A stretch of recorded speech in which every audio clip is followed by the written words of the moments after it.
selamat pagi semua. Apa kabarnya pada pagi hari ini? Alhamdulillah.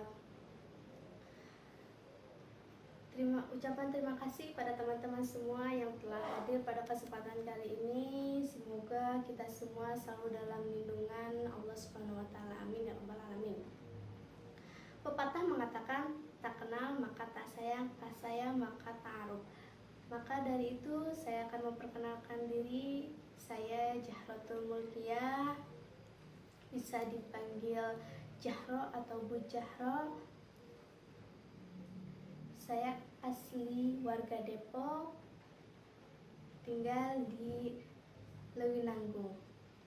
Ya, adapun maksud dan tujuan saya pada kali ini yaitu menjelaskan tentang layanan informasi. Apa sih layanan informasi? Apa teman-teman semua ada yang tahu apa itu layanan informasi? Ya, Ibu jelaskan apa itu layanan informasi. Layanan informasi yaitu layanan kegiatan pemberian pemahaman kepada individu-individu yang berkepentingan tentang berbagai hal yang diperlukan untuk menjalani suatu tugas atau kegiatan menurut Prayetno. Sedangkan menurut Budi Purwoko, penyajian informasi dalam rangka program bimbingan ialah kegiatan membantu siswa dalam mengenali lingkungannya, terutama tentang kesepakatan-kesepakatan yang ada di dalamnya. Sedangkan menurut Weike dan Sri Hastuti menjelaskan bahwa layanan informasi adalah usaha untuk membekali para siswa dengan pengetahuan tentang data dan fakta di bidang pendidikan sekolah. Dan dari beberapa pengertian tentang layanan informasi yang telah Ibu jelaskan tadi, dapat disimpulkan bahwa layanan informasi adalah suatu kegiatan atau usaha untuk membekali para siswa tentang berbagai macam pengetahuan supaya mereka mampu mengambil keputusan secara tepat dalam kehidupannya. Baik, dapat dipahami teman-teman semua pengertian dari layanan informasi yang telah Ibu jelaskan tadi? Ya, alhamdulillah jika telah dipahami. Selanjutnya Ibu akan menjelaskan topik kegiatan pada pagi hari ini. Apa sih topik yang akan kita jelaskan pada pagi hari ini? Yaitu tentang pengaruh aplikasi TikTok. Sedikit menjelaskan, apakah teman-teman semua mengetahui apa itu aplikasi TikTok? Ya, mungkin semuanya hampir mengetahui apa itu aplikasi TikTok sendiri. Selanjutnya, teman-teman semua, sebelum kita memasuki kegiatan inti, ada beberapa asas yang harus kita gunakan dalam kegiatan pada pagi hari ini, yaitu asas kenormatifan, asas kegiatan, asas kerahasiaan, asas kesukarelaan, serta asas relevan. Dari kelima asas tadi, teman-teman semua mungkin telah mengetahui. Dari 5 asas tersebut, kita sedikit mengulang aja teman-teman, dimana apabila di asas ada beberapa asas tadi, teman-teman sukarela dalam menjelaskan dan dalam kegiatan hari ini. Lalu kerahasiaan, teman-teman merahasiakan apabila ada kejadian atau kegiatan yang bersifat pribadi. Lalu teman-teman ya, dari 5 asas tersebut dapat teman pahami semua? Ya, alhamdulillah. Selanjutnya, tata cara dalam kegiatan. Adapun tata cara dalam kegiatan pada pagi hari ini, teman-teman apabila ingin bertanya atau berpendapat, maka mengangkat tangan terlebih dahulu. Dapat dipahami? Ya, selanjutnya apabila teman-teman ingin bercengkrama dengan teman sebelahnya, teman-teman bercengkrama dengan secara wajar ya, tidak namanya mukul berlebih ataupun menyubit berlebih. Dapat dipahami? Lalu apabila teman-teman ingin ingin ketawa dalam kegiatan kayaknya, apabila teman-teman merasa ada yang lucu, boleh tertawa namun tidak terbahak-bahak. Dapat dipahami? Ya, alhamdulillah apabila teman-teman semua telah memahami tata cara kegiatan dalam kegiatan hari ini. Sebelum kita memasuki kegiatan inti, alangkah baiknya kita berdoa terlebih dahulu agar kegiatan pada pagi hari ini berjalan dengan lancar. Berdoa menurut kepercayaan masing-masing. Berdoa mulai.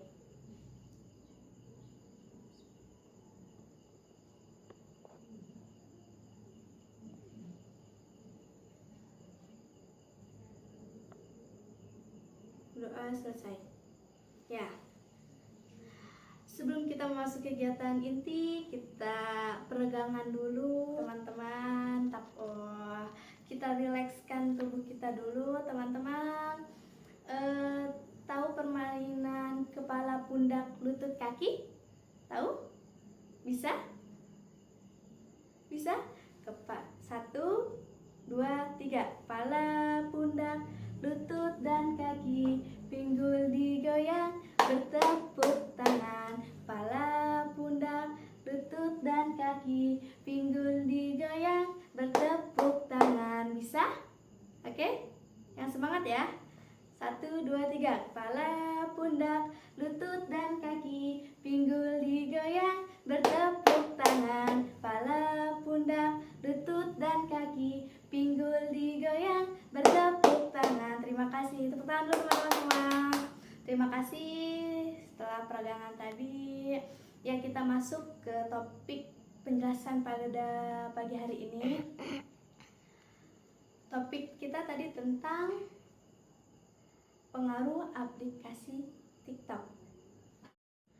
Ya, pengaruh dari aplikasi TikTok. Mungkin semua teman-teman ada yang tidak asing atau udah lumrah di telinga teman-teman mendengar kata TikTok, aplikasi TikTok ya. Ya, siapa remaja di Indonesia yang terhits di tengah-tengah masa pandemi COVID-19? Yaps, betul sekali. Jawabannya adalah aplikasi TikTok yang telah kita sepakati topik hari ini. TikTok adalah aplikasi buatan dari negara tirai bambu, lebih tepatnya Tiongkok. Aplikasi yang platformanya khusus video, musik, dan foto, spesifik pada perusahaan ByteDance. Salah satu aplikasi di media sosial yang saat ini sedang di-booming di kalangan anak-anak, remaja, bahkan orang dewasa. Ya, mungkin kita semua tahu dari anak-anak, remaja, dan orang dewasa menggunakan aplikasi TikTok ini. Mungkin ada beberapa di aplikasi HP teman-teman ada yang menggunakan TikTok. Ya. Di masa pandemi COVID-19, pemerintah sangat menganjurkan untuk melakukan pembatasan social distancing. Pembatasan sosial merupakan salah satu langkah pencegahan dan pengendalian infeksi virus corona dengan mengurangi interaksi sama manusia guna memutuskan mata rantai penyebaran virus corona. Dengan kata lain, siswa-siswi, mahasiswa-mahasiswi dengan terpaksa melakukan kegiatan belajar di rumah.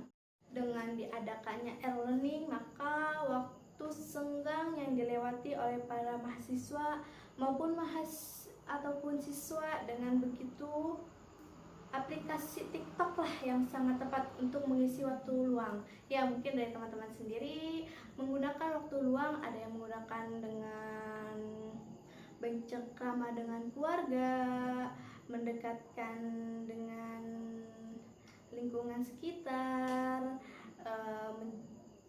Adapun beberapa dari teman-teman kita ataupun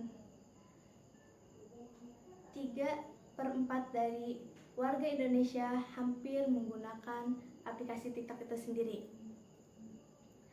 Dengan jumlah pengguna yang luar biasa berasal dari berbagai kalangan. Tentu banyak karya-karya yang telah diunggah dalam aplikasi tersebut, sehingga beberapa unggahan berhasil menjadi sorotan publik. Ya, dari banyaknya pengguna aplikasi TikTok di masa sekarang, dari anak-anak, remaja, serta orang dewasa menghasilkan karya-karya yang begitu bagus, serta ada beberapa berhasil menjadi sorotan publik. Ada beberapa sorotan-sorotan mungkin yang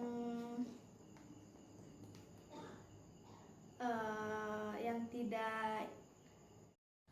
Selain mengisi waktu luang tadi, aplikasi TikTok ternyata teman-teman memiliki dampak negatif dari aplikasi TikTok itu sendiri.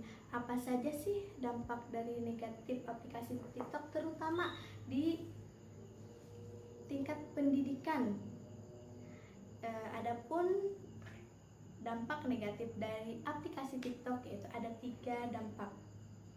Yang pertama, meningkatnya rasa narsisme bagi remaja. Ya, mungkin yang menggunakan aplikasi TikTok merasa narsis, bisa melakukan gaya bermacam gaya seperti ya mungkin teman-teman tahu sendiri, banyak sekali lagu-lagu hits dan goyangan-goyangan hits yang sedang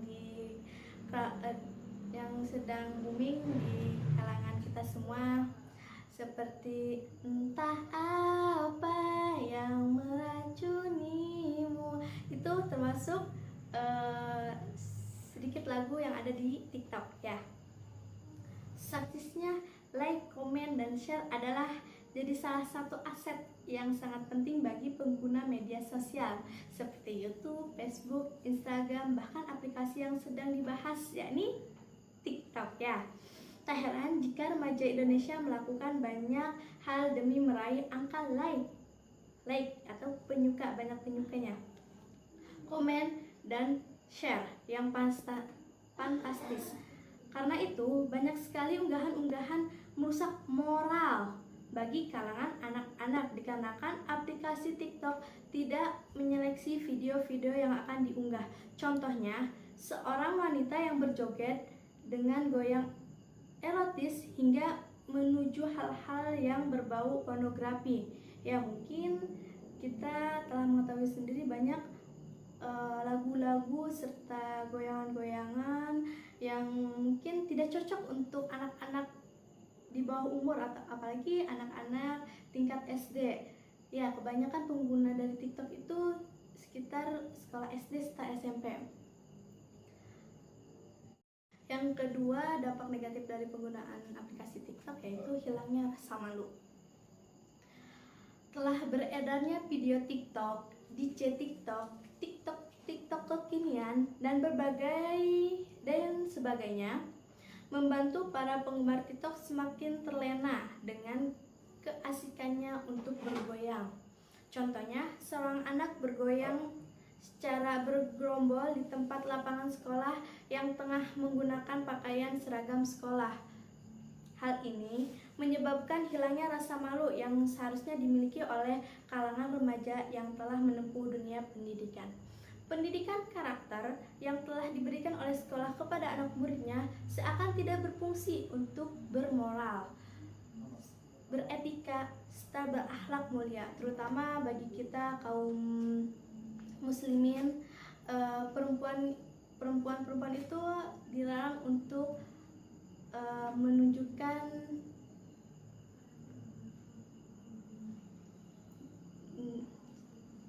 menunjukkan aurat kita ataupun goyangan-goyangan seperti di TikTok, apalagi goyangannya begitu melekukan potongan tubuh terlihat, serta dengan gaya pakaian yang begitu terbuka, apalagi dengan menggunakan seragam sekolah. Sungguh miris apabila itu semakin berlarut-larut dalam dunia pendidikan. Ya, yang ketiga yaitu dampak negatif penggunaan TikTok awal dari kemunduran suatu negara. Pentingnya pendidikan setiap manusia, terutama kalangan remaja, adalah untuk memperkenalkan serta menghantarkan manusia kepada ilmu untuk menggali, mengembangkan, serta mengoptimalkan potensi-potensi yang ada di dalam dirinya. Pendidikan merupakan suatu pilar utama untuk memajukan suatu bangsa. Dengan adanya pendidikan yang berkualitas serta anak-anak bangsa yang cerdas, maka dapat dikatakan suatu negara tersebut adalah negara maju. Dengan adanya pendidikan, seorang dapat meningkatkan kualitas pola pikir serta mengoptimalkan potensi-potensi yang ada di dalam dirinya untuk membangun bangsa agar lebih konten. Ya, begitu 3 dampak negatif. Ya, setelah kita ini ada 3 dampak negatif dari penggunaan TikTok itu sendiri. Dilansir dari catatan Mata Najwa Shihab, hanya pendidikan yang bisa menyelamatkan masa depan. Tanpa pendidikan, Indonesia tak mungkin bertahan. Apabila kita sebagai anak remaja yang hanya bermalas-malasan untuk belajar, menghasilkan konten-konten yang tidak bermanfaat, maka bersiap untuk kemunduran bangsa yang kita cintai. Ya, teman-teman sendiri, semoga teman-teman semua yang ibu cintai menggunakan TikTok boleh, namun dalam batas wajar.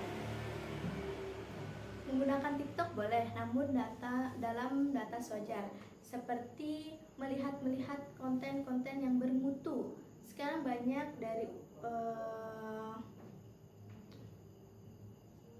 dai muda yang menggunakan TikTok dalam syiarnya. Ya, itu boleh dalam penggunaan TikTok itu sendiri. Namun apabila teman-teman semua menggunakan TikTok untuk menghabiskan waktu luangnya dibandingkan belajarnya, mari kita semua untuk membedah diri dalam mensikapi aplikasi ini. Teman-teman boleh saja menggunakan, namun dalam batas wajar itu sendiri. Dapat dipahami? Iya Bu, paham.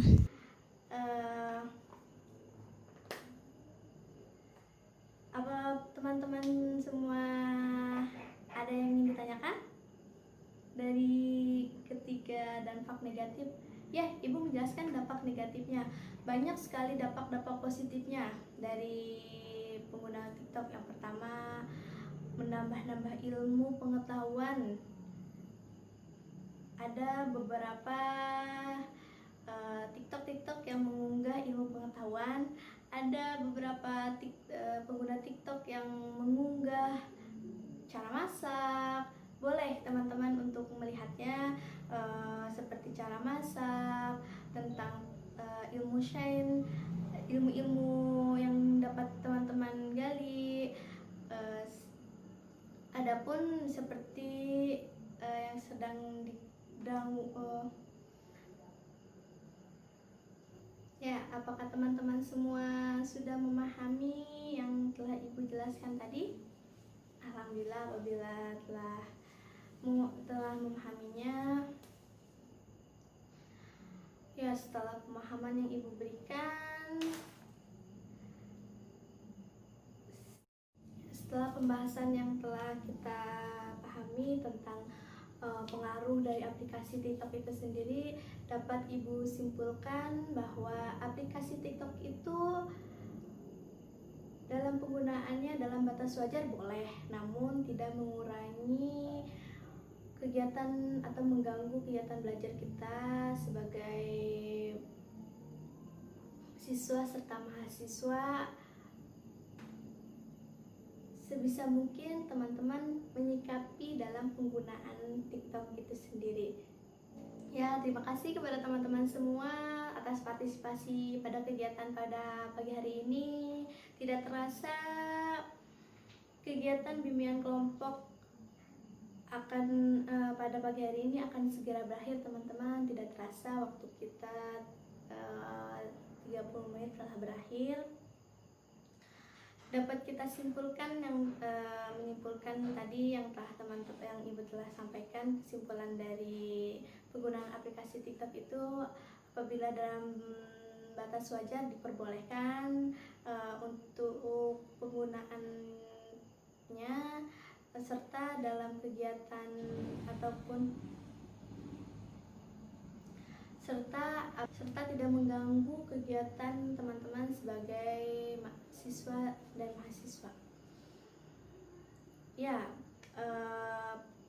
pemahaman yang teman-teman sudah ketahui tentang penggunaan dari aplikasi TikTok itu sendiri dapat dipahami? Iya Bu, paham. Teman-teman semua sudah memahami dari dampak negatifnya? Iya Bu. Ya, alhamdulillah apabila teman-teman sudah memahaminya. Perasaan yang dialami selama kegiatan berlangsung, apa perasaan teman-teman setelah melakukan kegiatan pada pagi hari ini? Mengetahui dampak negatif penggunaan TikTok Bu. Ya, terima kasih. Kesan yang diperoleh selama kegiatan, apakah ada yang bisa menyampaikan?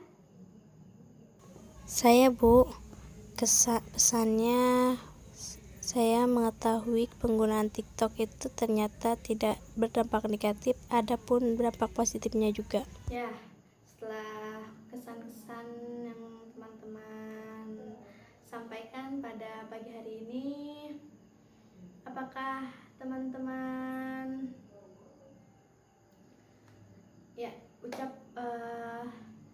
setelah kesan-kesan yang telah teman berikan kepada setelah kesan yang telah teman-teman peroleh pada kegiatan pagi hari ini, Ibu mengucapkan beribu-ribu terima kasih kepada teman-teman semua yang telah hadir pada kesempatan kali ini. Terima kasih yang tak terhingga, semoga di lain waktu kita dapat bertemu kembali.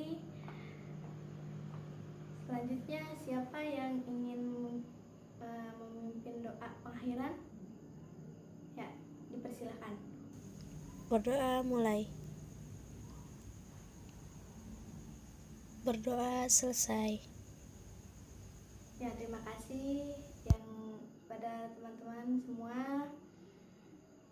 Semoga di lain waktu kita dapat bertemu kembali dalam keadaan sehat, serta dapat menjalankan kegiatan seperti semula, tidak adanya pembatasan sosial seperti sekarang ini. Semoga negeri kita dalam keadaan aman, damai, serta pulih dari virus corona. Ya. Terima kasih teman-teman semua.